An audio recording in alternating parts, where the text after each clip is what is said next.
pessoal, boa tarde, tudo bem com vocês? Pessoal, a gente tá um pouquinho atrasado nos estudos, eu acho que tem 2 dias que eu não gravo. Tive alguns imprevistos, né, nova rotina, enfim, voltamos com a nossa célula. Acaba que eu gravo geralmente no final da noite, depois que eu coloco minha filha pra dormir. Só que um dia a gente teve célula, acabou bem tarde, e ontem acabou que ela teve uma dorzinha de barriga e ficou muito tempo chorando. Eu fui dormir mais de 1 hora da manhã, enfim, não consegui vir aqui e fazer o vídeo, mas hoje nós vamos colocar em dia em nome de Jesus. Hoje vamos ler Marcos 10 e vamos orar então pra gente começar. Pai, em nome de Jesus, nós te agradecemos, Senhor. Agradecemos porque podemos tirar esse tempo de comunhão com o Senhor, podemos estudar a tua palavra. Deus, obrigada, Deus. Obrigada porque o Senhor tem sido fiel conosco, o Senhor tem nos guardado, o Senhor tem nos livrado de todo mal, Senhor. Pai, o Senhor tem nos sustentado todos os dias. Pai, obrigada porque cada vez a gente tem mais vontade de estar na Tua presença. Obrigada que todos os dias o Senhor renova as nossas forças, renova a Tua misericórdia que nós precisamos. E nós declaramos que somos dependentes do Senhor. Nós precisamos de Ti, Jesus. Nos ensina, Pai, a Tua palavra. Nos ensina, Pai, a sermos parecidas contigo, Deus. Essa é a nossa oração em nome de Jesus. Amém. Vamos lá, gente? Marcos 10. Então Jesus saiu dali e foi para a região da Judéia e para o outro lado do Jordão. Eu estava ouvindo um vídeo hoje a respeito, né, dessas caminhadas que Jesus fazia. Jesus sempre pregava o evangelho, né? A multidão veio até ele e ele começou a ensinar conforme costume. Então, sempre quando as pessoas chegavam, a primeira coisa que Jesus fazia era ensinar. Por quê? Ele não libertava primeiro, ele não curava primeiro, ele ensinava, porque a verdade liberta. A palavra é que liberta, a palavra cura, a palavra transforma. Então, muitas vezes, né, Jesus ali talvez nem precisava de impor as mãos às pessoas. Se ele ensinasse o evangelho, essas pessoas seriam libertas, curadas, transformadas também. Então, é legal ver que Jesus ensinava em primeiro lugar. Então, o que nós temos que fazer primeiro? Buscar conhecimento nele. E Jesus andava muito, né? Mas parece que eu tava vendo esse vídeo, eu tava falando disso, que Jesus, o máximo que ele andou foi 150 quilômetros. Porque naquela época, gente, não tinha carro, não tinha avião, não tinha nada. Era simplesmente ou a pé, ou então montado em cavalos, burros, enfim. Então, eles não conseguiam ir muito longe. Mas Jesus, parece que ele andava muito, mas o máximo que ele foi 150 quilômetros. Mas você vê o tanto que Jesus andava, ele ia de uma cidade a outra pregando o evangelho, fazendo milagres, curando, libertando, né? E no 2 diz assim: alguns fariseus aproximaram-se dele para pô-lo à prova, perguntando: é permitido ao homem divorciar-se da sua mulher? O que Moisés lhe ordenou? Disse Jesus. Eles disseram: Moisés permitiu que o homem lhe desse uma certidão de divórcio e a mandasse embora. Respondeu Jesus: Moisés escreveu essa lei por causa da dureza do coração de vocês. Porque o plano original, gente, de Deus, não é que tenha separação nem divórcio, né? Aqui, ó, no princípio da criação, Deus fez homem e mulher. Por essa razão, o homem deixará pai e mãe, se unirá a sua mulher e os dois se tornarão uma só carne. Assim, eles já não são dois, mas sim uma só carne. Portanto, o que Deus uniu, ninguém separe. Então, no princípio era isso, né? Deus fez o casamento como uma forma, uma aliança inquebrantável, né? Por que então a lei permitiu o divórcio? Pela dureza do coração, né? Do homem.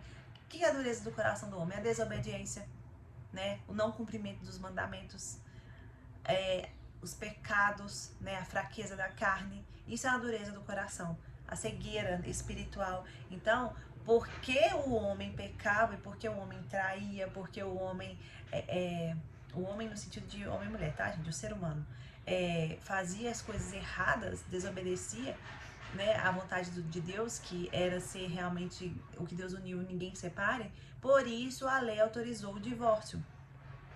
Então, aqui ele fala, né, que por causa da dureza do coração.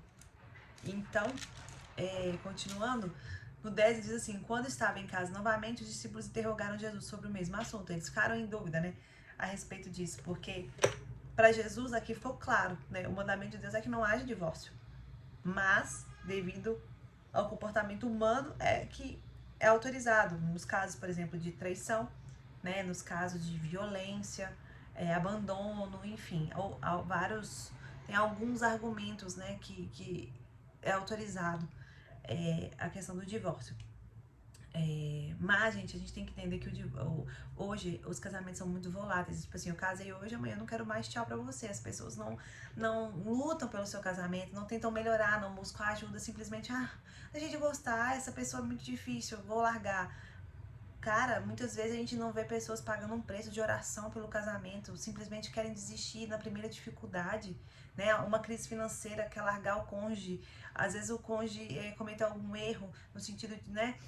Algum erro, enfim, do dia a dia ali, essa pessoa, não quero essa pessoa mais, ela não corresponde às minhas expectativas, ela não me faz feliz, né? Muitas pessoas falam assim, eu não sou mais feliz no meu casamento, mas peraí, já tentou buscar ajuda, já tentou uma terapia, um acompanhamento, né, de pastores na igreja, buscar realmente melhorar, porque muitas vezes, gente, o casamento ele acaba, não é por causa de um só não, é pelos dois, muitas vezes não, é sempre pelos dois. Então assim, por que que acabou? Por que que esfriou? O que que você fez, né, homem ou mulher? O que que você fez para contribuir para que isso acontecesse, né? Não, às vezes a pessoa aponta só o erro do cônjuge, mas esquece de olhar para dentro e ver os erros também, né? Então, muitos cônjuges negligenciam o seu papel e vê que o casamento esfria, não se esforça para melhorar e simplesmente larga para lá. Então Jesus estava dizendo que o casamento não foi feito para acabar, gente. A aliança de Deus conosco, ela é eterna. Deus se prometeu, ele cumpre. Se ele faz aliança com seu povo, ele cumpre até o fim. E por que a nossa aliança não é eterna? Por que a gente não tem cumprido com os nossos votos ali?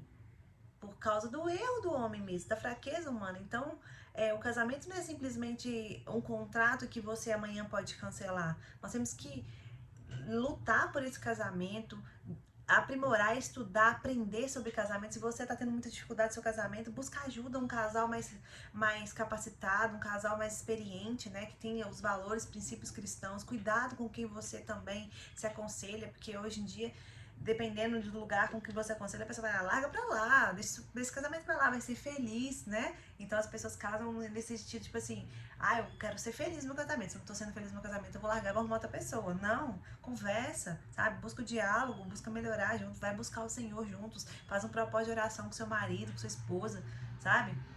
Então dá pra melhorar muita coisa. E Jesus estava dizendo isso, né? O que Deus uniu, ninguém separe.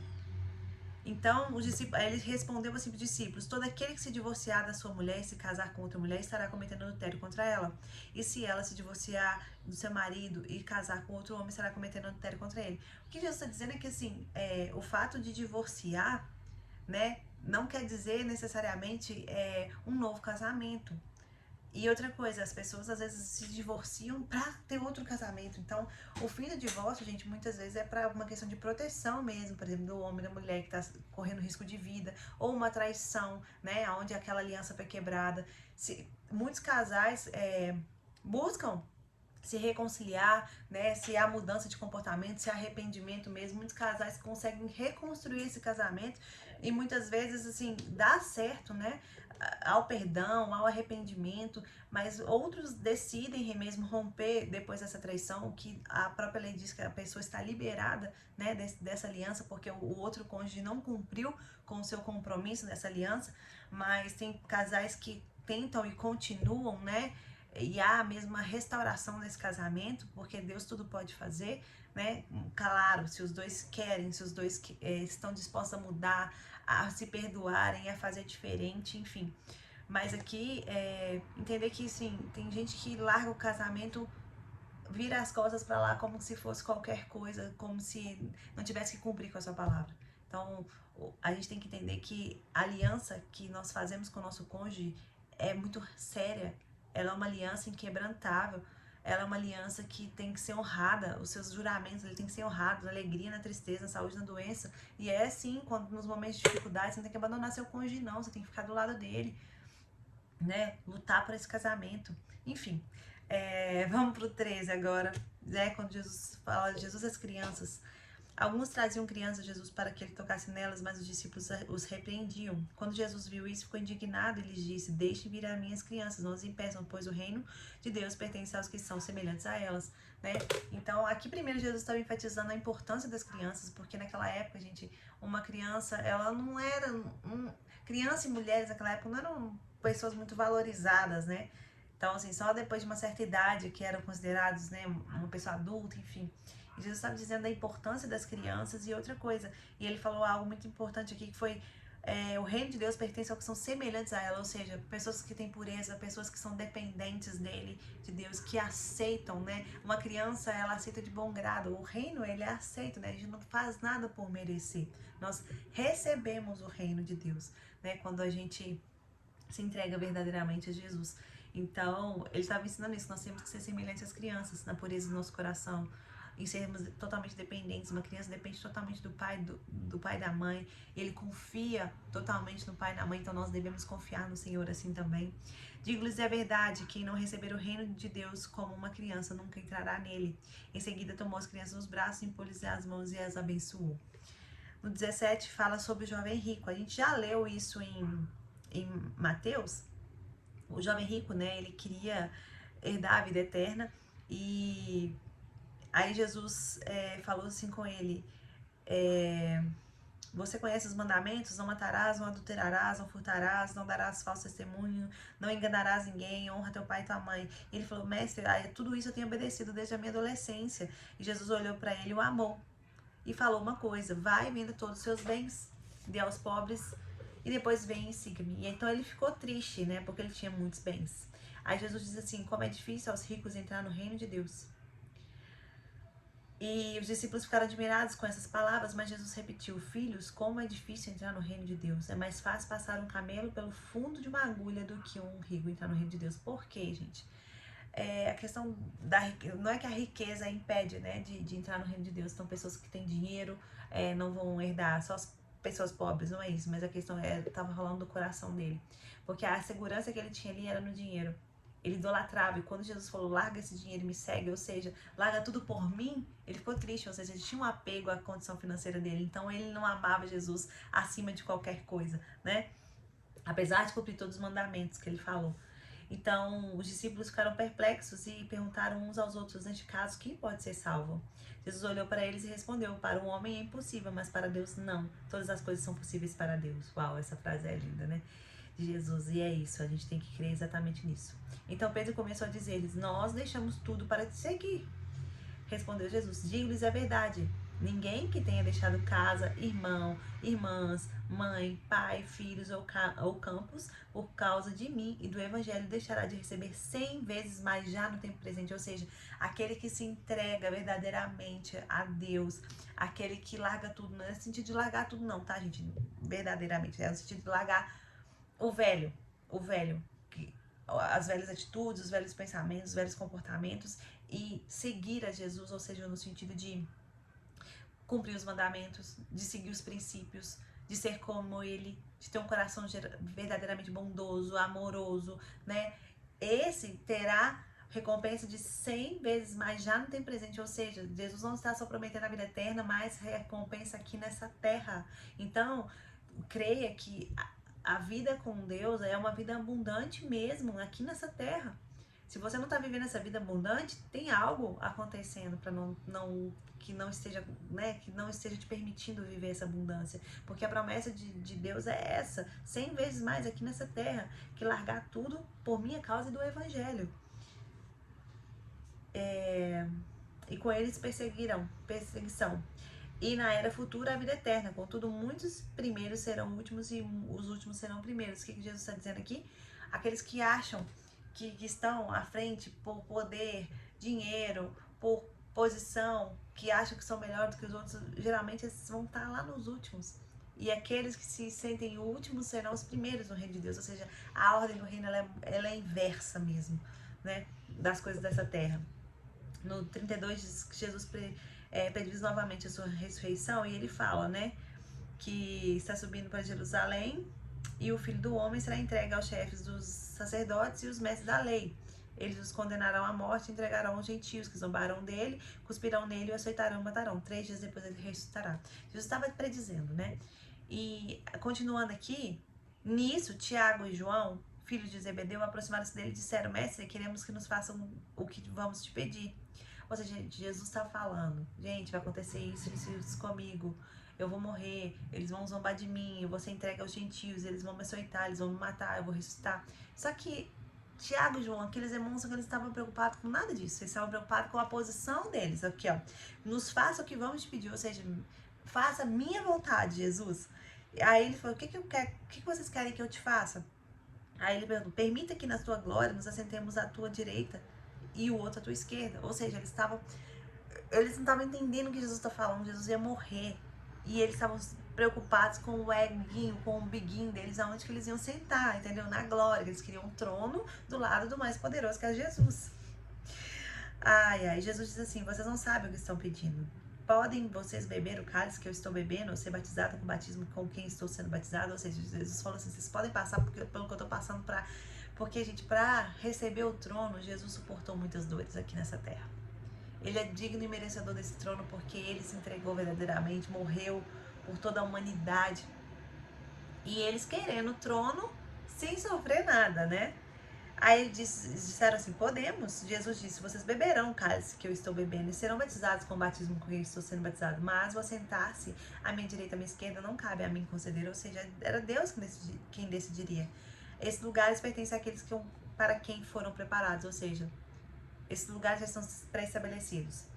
Quando os outros 10 ouviram essas coisas, ficaram indignados com Tiago e João. Jesus os chamou e disse, vocês sabem que aqueles que são considerados governantes das nações as dominam e as pessoas importantes exercem poder sobre elas. Não será assim entre vocês. Ao contrário, quem quiser Quem quiser tornar-se importante entre vocês, deverá ser servo. E quem quiser ser o primeiro, deverá ser escravo de todos. Por quê? Jesus, que era o primeiro, ele foi servo de todos, porque Jesus veio para servir e ele se entregou por todos. E aí, pois nem mesmo o Filho do Homem veio para ser servido, mas para servir e dar a sua vida em resgate de muitos. Ou seja, se você está preocupado com o trono, aquele que quer se sentir importante, ele deverá ser servo. Então vai servir os outros, não preocupe em ser importante no reino de Deus. E quem quiser ser o primeiro, seja escravo, ou seja, se dê aos outros, faça pelo outro, né? Aí sim você vai ter um lugar de honra no reino de Deus. E no mundo é o contrário, né, gente? Que o mundo fala pra gente ser egoísta, pra gente não servir. Pelo contrário, pense em você, faça por você, corre atrás do seu objetivo e deixe os outros pra lá, né? Ninguém para mais pra ouvir a outra pessoa, ninguém olha com misericórdia, com amor pros outros, não, porque eu tô correndo atrás do meu objetivo. E Jesus fala assim, olha, esse egoísmo, pessoas egoístas desse jeito não vão herdar o reino de Deus, ou seja, não vão ter lugar de destaque ou de importância e nem vão ser os primeiros. No 46, fala que eles chegaram em Jericó e quando Jesus chegou com os seus discípulos e juntamente com uma grande multidão. Estava saindo da cidade o filho de Timeu, Bartimeu, que era cego, estava sentado à beira do caminho, pedindo esmolas. Quando ouviu que era Jesus de Nazaré, começou a gritar, Jesus, filho de Davi, tem misericórdia de mim. É lindo essa passagem, né? E a multidão repreendia, mas ele gritava ainda mais. Então Jesus parou e disse, chame-o. Aí chamaram o cego e disseram, ânimo, levante-se, ele o está chamando. Lançando sua capa para o lado, deu um salto e pôs em pé e dirigiu-se a Jesus. Ou seja, ele nem titubeou, né, gente? Jesus chamou ele e foi correndo. Deu um salto e saiu correndo. Aí Jesus perguntou para ele assim, o que você quer que eu te faça? Ele respondeu, mestre, eu quero ver. Jesus disse assim, vá, a sua fé o curou. E imediatamente ele recuperou a visão e seguiu Jesus. Ou seja, novamente, né, tem várias histórias aqui na Bíblia que falam a sua fé te salvou, a sua fé te curou. E novamente acontece isso, né? Ele tinha certeza que Jesus podia curar ele. Ele saiu correndo. Quando ele ficou sabendo que Jesus estava passando, ele começou a gritar desesperadamente, pedindo misericórdia. Jesus quer de nós que a gente peça misericórdia para ele. No sentido de, tipo, Jesus, olhe para mim, eu preciso de você, eu preciso do Senhor. E só o Senhor pode fazer o que eu preciso. E aí, Jesus olhou com ele com amor e perguntou para ele, o que você quer que eu te faça? Então, Jesus às vezes estava olhando para nós e falando assim, o que você quer que eu te faça? E aí ele falou assim, eu quero ver, porque eu sei que o Senhor pode me curar. Então foi a fé dele, porque ele sabia que Jesus podia fazer. Então muitos andavam com Jesus, não recebiam milagres porque não tinham fé que ele poderia fazer também. Mas esse cego, ele sabia verdadeiramente quem era Jesus. E disse assim, Jesus, filho de Davi, tem misericórdia de mim. Que nesse dia a gente possa olhar para Jesus e falar assim, né, Jesus tem misericórdia de mim. Eu sou falha, sou pecadora e eu preciso de Ti. Cura minha cegueira espiritual. Cura, Pai, aquilo que tem me afastado da Tua presença. Que eu não seja como um jovem rico apegado aos bens, a coisas desse mundo, porque nós sabemos que quando nós entregamos a nossa vida ao Senhor e largamos tudo, largamos a nossa velha natureza, os nossos velhos hábitos, os nossos erros e te seguimos, haverá 100 vezes mais no tempo presente e a vida eterna, que é o principal. E que a gente não se preocupe em ser mais importante, em ser o maior, mas se preocupe em servir, em ser servo de todos, como Jesus nos ensinou. Amém? Jesus te abençoe. Até o próximo vídeo, se Deus quiser.